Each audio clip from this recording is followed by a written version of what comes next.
Hello guys, welcome to the Parson series and this is part 4 of the uveal tract. Now, if you see here, what we had done last time, we were talking about the endophthalmitis and we did start with the treatment part. So let's see. For the treatment, they were saying that all cases to be treated empirically on the basis of the smear examination. So if you remember, we did talked about this, that how much important it is to start the empirical treatment of the endophthalmitis because it's very, very severe. And if you are really waiting for all the reports to come in, the chances of the case being even deteriorating are very, very high. So you can start with the broad spectrum antibiotics along with the corticosteroids from the very, very beginning. Exact bacteriological diagnosis is not possible in many cases. And what you are going to do is you have to maintain a high concentration of the antibiotics throughout the treatment. And because it's always very, very virulent, so we are going to choose cephalosporins and the vancomycin. So let's start with the therapeutic regimen.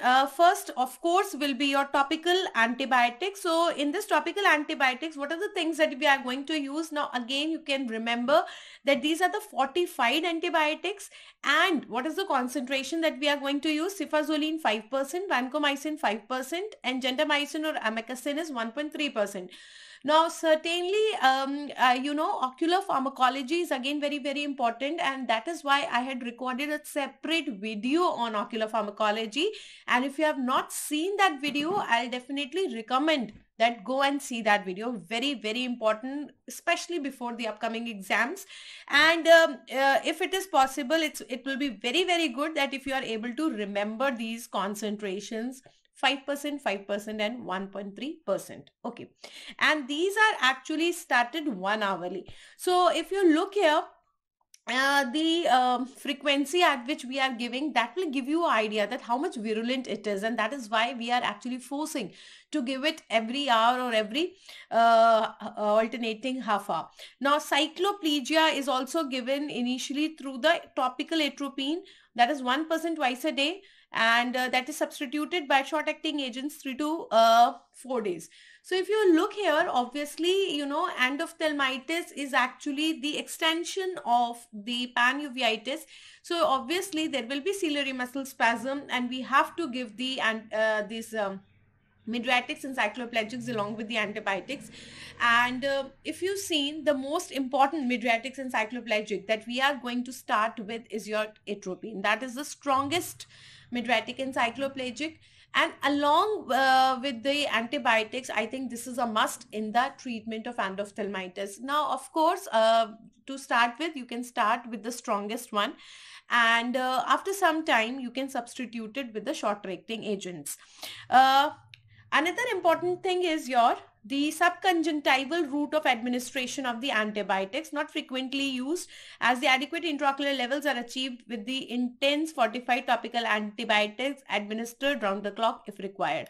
So whether we should give subconjunctival route of drugs, whether you should start the antibiotics with the subconjunctival route also, that is again a controversial topic. Most of the times we are giving the topical antibiotics, we are giving the intravitreal antibiotics, but yes, subconj we are not giving routinely, because you can achieve this by giving the topical ones also. So look at the doses. If they are asking you in particular with the subconjunctival doses, we have got amikacin, that is 25 milligram in 0.5 ml. We have ceftriaxone 100 milligram in 0.5 ml, vancomycin 25 milligram, and dexamethasone 6 milligram. And definitely now comes the most important thing, that the intravitreal antibiotics are the treatment of the choice. A $1 million question have been asked many, many times. If you go with the previous recall sessions, you will find that this question is there, and this is being given after taking a 0.2 or 0.3 ml vitreous aspirate for preparing the smears and obtaining the cultures, a second important thing. So they can give you option that you should give the intravitreal antibiotics. You should first take this aspirate and then you should give the antibiotics. You can give subconjunctival antibiotics and then other fourth option. So you should know that they are injected intravitreal antibiotics after taking the aspirate, that you can send it for the smears as well as culture also. Now let us see what is the most important combination that we can use. This is a combination of vancomycin and the ceftazidime. That is a preferred combination. This could be a third important question. And less frequently we can use amikacin, gentamicin, because they have a risk of macular infarction. So I think this whole para is very, very important. Simultaneous injection of dexamethasone is optional. Now, as I told you, that there is always a controversy in the usage of steroids, because using the steroids is a double-edged sword, and steroids are never without the side effects. But of course, the efficacy and the efficiency that we are getting with the steroids, we are not getting with any other anti-inflammatory drug. And the amount of the inflammation that we have in the endophthalmitis is endless. So we have to give the steroid most of the time. Okay, now we talk about the vitrectomy. Now, recovery from the bacterial and fungal endophthalmitis can be hastened by the removal of the infected debris. So yes, along with these medications, you can hasten the recovery by doing this vitrectomy, and also the introduction of the intravitreal antibiotics. So immediate pars plana vitrectomy is beneficial if the visual acuity on presentation is perception of the light or worse, or if the patient does not respond to the intravitreal antibiotics till 48 hours. So again, an important thing, again, most of the times when they ask you that what should be your criteria of doing the pars plana vitrectomy, so if the visual acuity is less than PL, even if it is not perception of the light, then you can do it, or you can wait after giving the intravitreal antibiotics for 48 hours if the visual acuity was more than perception of light. So you have got two criteria. First of all, check the visual acuity, PL positive and more, and not even PL positive. If it is PL positive or more, you can start with the intravitreal antibiotics and observe for 48 hours. Then if it's not helping, you can go for the pars plana vitrectomy.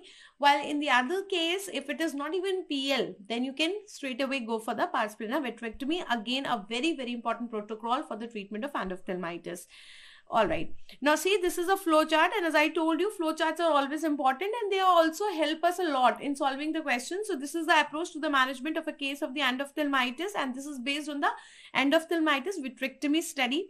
So they are saying that start with the uveitis. Now you have to see whether this uveitis is non-granulomatous or granulomatous, and according to that you have to do the investigation. So if it is non-granulomatous, you have to see whether it is anterior, posterior, bilateral or recurrent.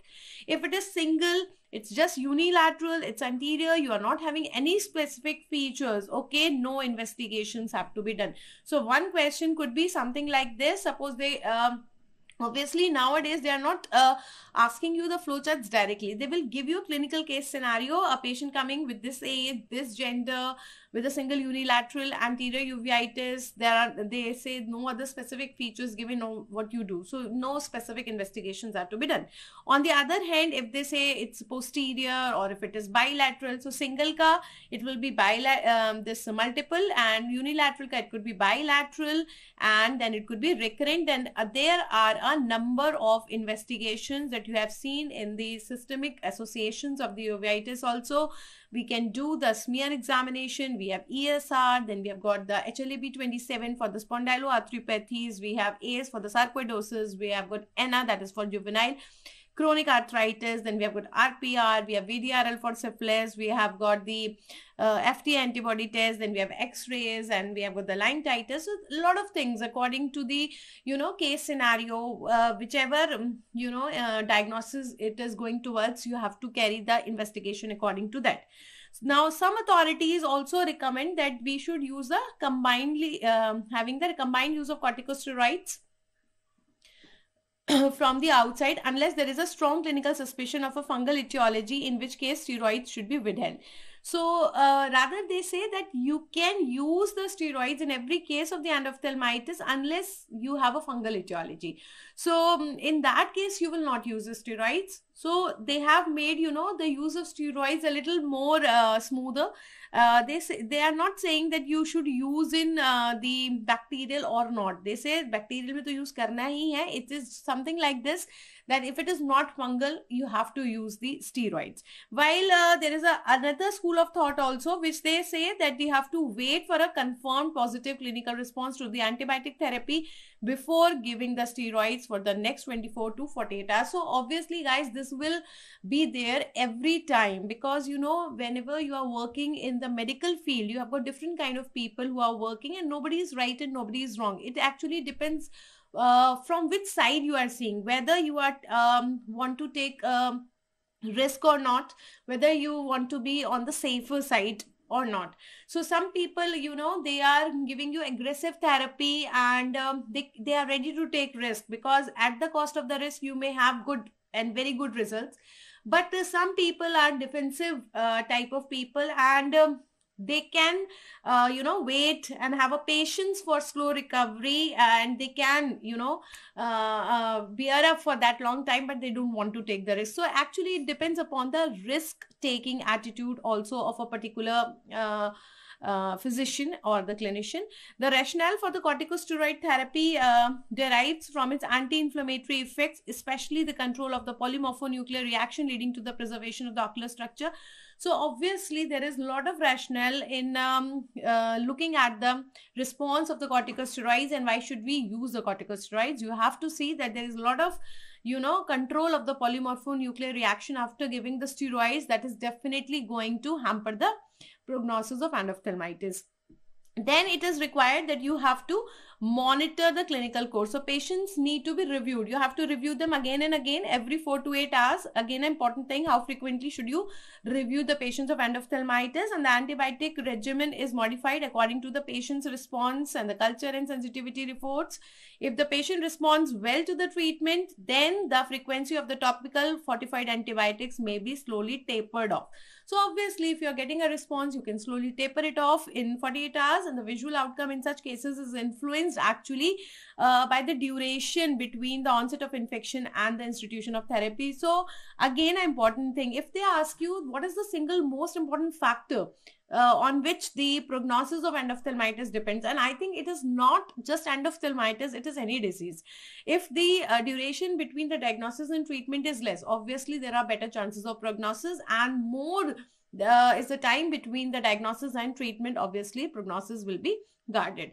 So cases, now what should be done if you are having the fungal etiology? They clearly said that if you are having a fungal etiology, you should reserve the use of steroids. So in these kind of people, we can give the intravitreal amphotericin B 5 microgram in 0.1 ml without the use of any adjunct steroid. So again, I think an important thing, because nowadays endophthalmitis again is an important thing, and cataract surgery is the most common intraocular surgery. Endophthalmitis is the most severe complication that can take place after the cataract surgery, and definitely therefore it's an important topic. So you should know whether you should give us steroids or not, which route should be used for the antibiotics, then in fungal etiology what you are going to do, and what are the routes, what are the concentrations, and what is the scenario. So systemic, that is intravenous and topical fortified antibiotics are given, but often you require a vitrectomy. Rather, I will say that if you are getting a case of endophthalmitis and their vitrectomy is done, then most of the cases it is the fungal endophthalmitis. And if you are getting the positive cultures, you will give the oral antifungal agents, like we have fluconazole, ketoconazole, voriconazole, amphotericin B. So I will say definitely you should be very, very cautious about the fungal endophthalmitis as soon it is evident that I cannot be saved. Now, if you are sure that I cannot be saved and it is completely blind, we do not have any light perception, then no use waiting over it. Go for the evisceration, and especially if the signs are suggestive of panophthalmitis, because you know in panophthalmitis enucleation is contraindicated because of the risk of spread of the infection, and the type of evisceration that we are doing is the frill evisceration. So again, this is an important thing. The type of evisceration that we are doing is a frill evisceration. Frill, jaise ki we used to have a frill in the frogs. So similarly, a collar of the sclera is actually left around the optic nerve. Suppose this is the optic nerve.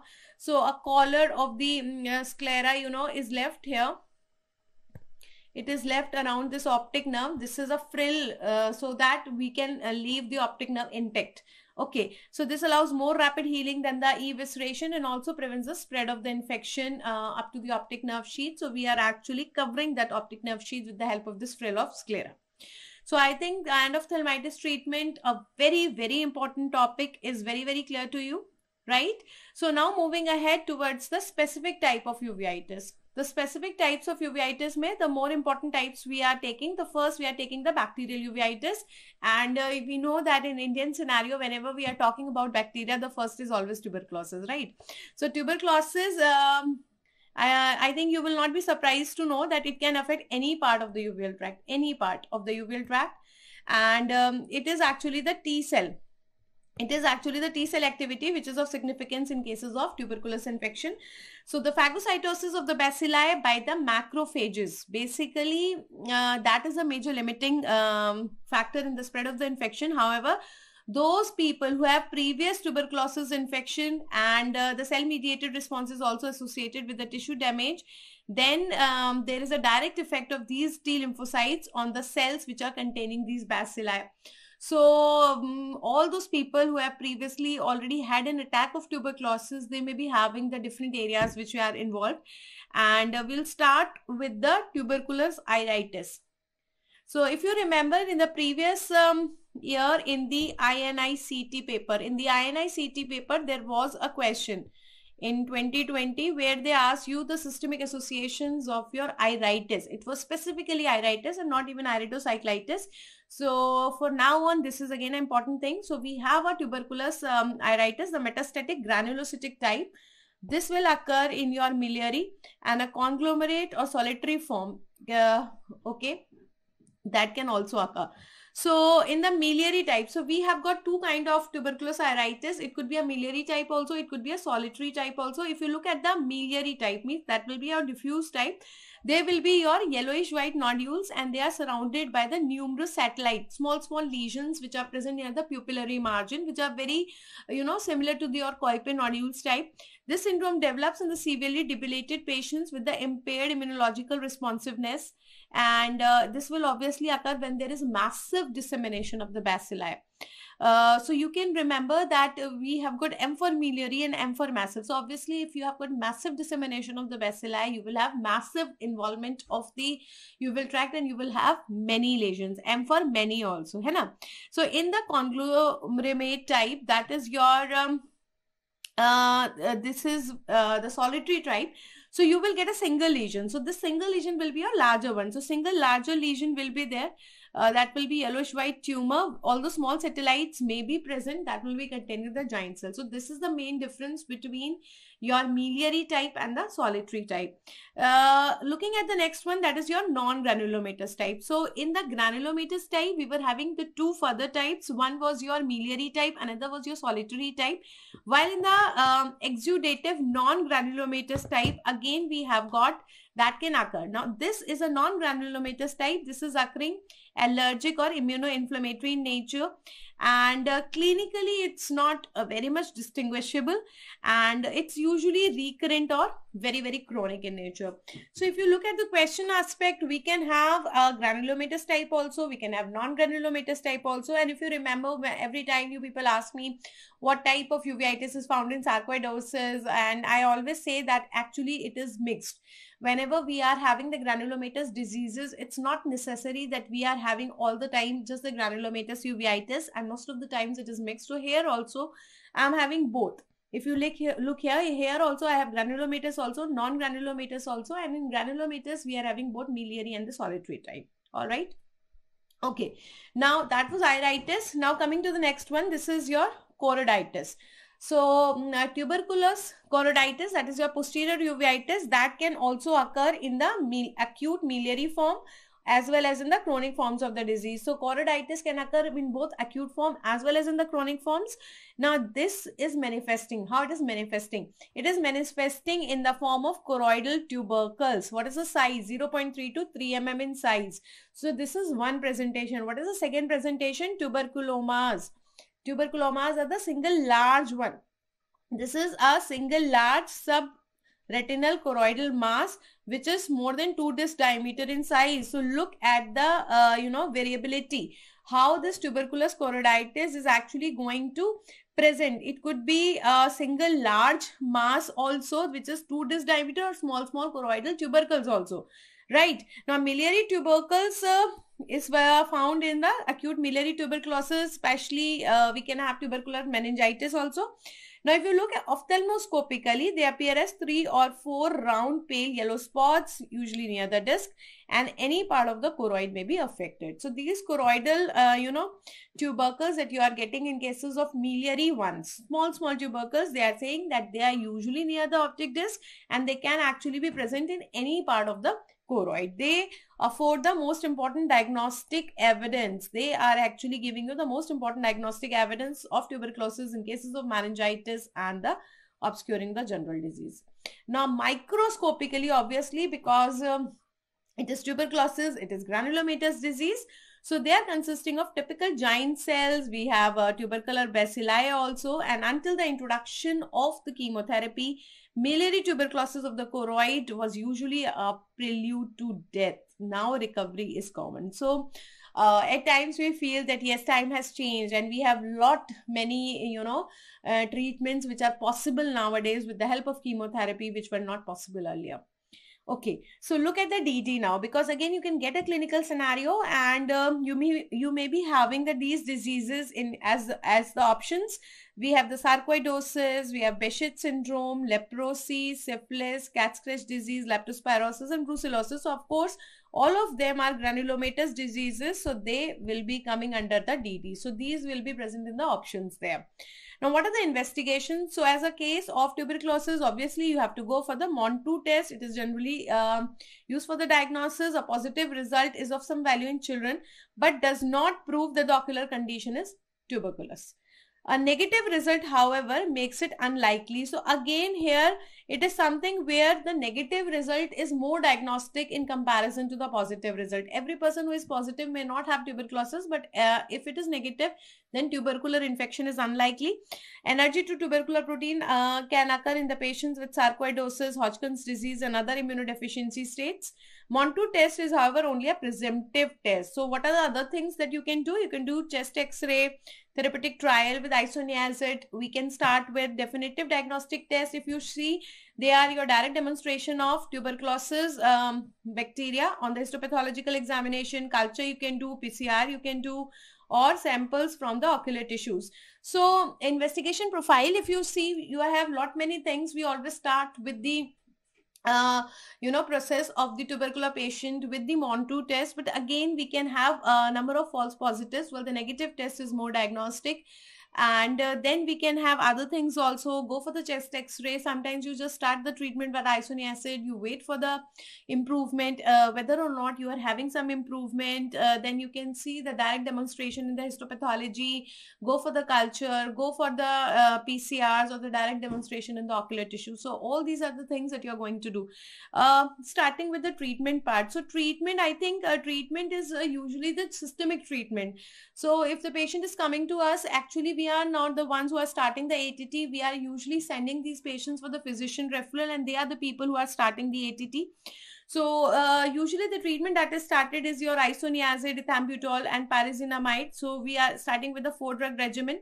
And then after some time we are stopping certain drugs, that is your ethambutol and pyrazinamide. They are stopped after 2 months, and the other drugs are continued for the 6 months. Now reason is pretty simple, because now we have to taper the number of drugs because there is a lot of toxicity. If you talk about the ethambutol, optic neuropathy is a very well known systemic side effect that you can have, and that can actually lead to a diminution of vision also. That can lead to the red and green color blindness. I think this question has been asked again many times, that what kind of color blindness ethambutol causes. It's red and green because it's a optic nerve problem. So patient should be warned that if you are having any possible symptoms, don't keep on sitting at home. Please come and inform. And ocular examination should be done periodically also. And if you are having any visual symptoms, optic neuropathy, then you should actually actually stop these drugs. Though it's not very common, it's very rare if the dosage is less than 15 milligram per kg per day, and more likely only when the dose is more than 25 milligram. So as soon as it is there, you have to stop. I think again a very important aspect for the question part, because previous year also we were expecting the questions related to the bullseye maculopathy due to the chloroquine and hydroxychloroquine. So I think this again for this year, this question is very important. Maybe they can give you a clinical scenario. A patient came with a tubercular choroiditis and these drugs were started, but after certain time visual acuity was diminished, patient were having a problem in the differentiation of red and green color. So what you should do? So whenever you are suspecting the toxic optic neuropathy, you have to stop the drugs. So this will be your treatment. Okay, now coming to the another important disease, and that is leprosy. If you remember, I always say that now the systemic associations with the ocular involvement are very important, and ocular manifestations of the systemic diseases, that is why I have done a separate video in your app also, right? So another important systemic disease that you can have the ocular involvement is your leprosy. Here the ocular involvement is actually indirect. Why it is indirect? Because it is occurring due to the complications from neuroparalytic and neurotrophic keratopathy. Then there could be lepra reactions like 1 and 2. Now if you remember, what was this? Neuroparalytic was your 7th, that is the facial nerve palsy, and neurotrophic was your 5th, that is trigeminal. Trophic means sensory. So sensory is your trigeminal and paralytic is motor, that is your facial. So eyes are actually involved late in the lepromatous type of leprosy. So L for L, late in the lepromatous type. Now initially there is only a superficial infection with the conjunctivitis, and then we have episcleritis, keratitis, uveitis. Can you see the involvement? So you can have a question, what are the things that can happen in the leprosy? So we have conjunctivitis, episcleritis, keratitis, uveitis. So you have all 4 options which are right. Now visual loss that is arising, that could be your because of corneal and lens opacities associated with the small non-reacting pupil as well as the iris atrophy. So a lot of changes are occurring, and if you remember, I had shown you that iris pearls appearance also that you get in leprosy. So you are having right inflammation in every part, starting from your conjunctivitis, we have episcleritis, keratitis, uveitis. You can have diminution of vision due to the opacity. It could be corneal opacity, it could be a cataract. Then you are having a small non-reacting pupil, that is due to the uveitis. Now in patients with the lepromatous leprosy, the tissue are laden with the lepromatous bacilli. Again a very important thing, that it is actually laden with the lepromatous bacilli, and we have also the skin papules containing the antigen antibody complexes, to which the term erythema nodosum leprosum have been given. So this ENL, this is actually your skin papules, erythema, antigen antibody complexes are given, and the iridocyclitis actually, that may be another manifestation of this immune complex deposition only. So if you look at the pathophysiology, it is mainly the immune complexes. Okay? Now in contrast to the lepromatous form, uveitis is actually rare in the tuberculoid form. So if you are having a patient of leprosy along with the uveitis, the main thing that you have to think is the lepromatous type of leprosy and not the tuberculoid type. The bacilli are very scanty here. Antibody formation is inconspicuous, and the tissue lesions are having the multiple granulomata, which may develop around the peripheral nerves, and that is the reason why we are having the neuroparalytic leg of Thelmos is there. We have exposure keratopathy is there because we have the involvement of the facial nerve. Then we also have the neurotrophic keratopathy, that is due to the involvement of the trigeminal nerve, in which the cornea has lost its protective mechanisms with the involvement of trigeminal nerve. So if you remember, in the herpes zoster ophthalmicus also, we have the involvement of the facial nerve as well as the trigeminal nerve. We have this neurotrophic keratitis and the neuroparalytic keratitis. Similarly, in the leprosy also we have these involvements, right? So in the treatment, again, it is systemic. So we are having the treatment of the leprosy in adults. We are giving a dapsone, which is a sulfone drug. So daily doses 50 to 100 milligram. This is our drug of choice. And then we have got a lot of drugs which we can use in combination, like rifampicin, ofloxacin, clofamizine, and minocycline. So these are the things that are going to help you, like anything in your clinical case scenarios plus the integrated questions, and that is actually the importance of reading the textbook, giving you an edge. So everything is always covered in the notes, but nothing can replace your standard textbook teaching. And this is a small attempt from our side to teach you the pearls from the parson. So I hope you enjoyed the session and wait for the next session, which is again going to come very soon. Thank you and happy ophthalmology.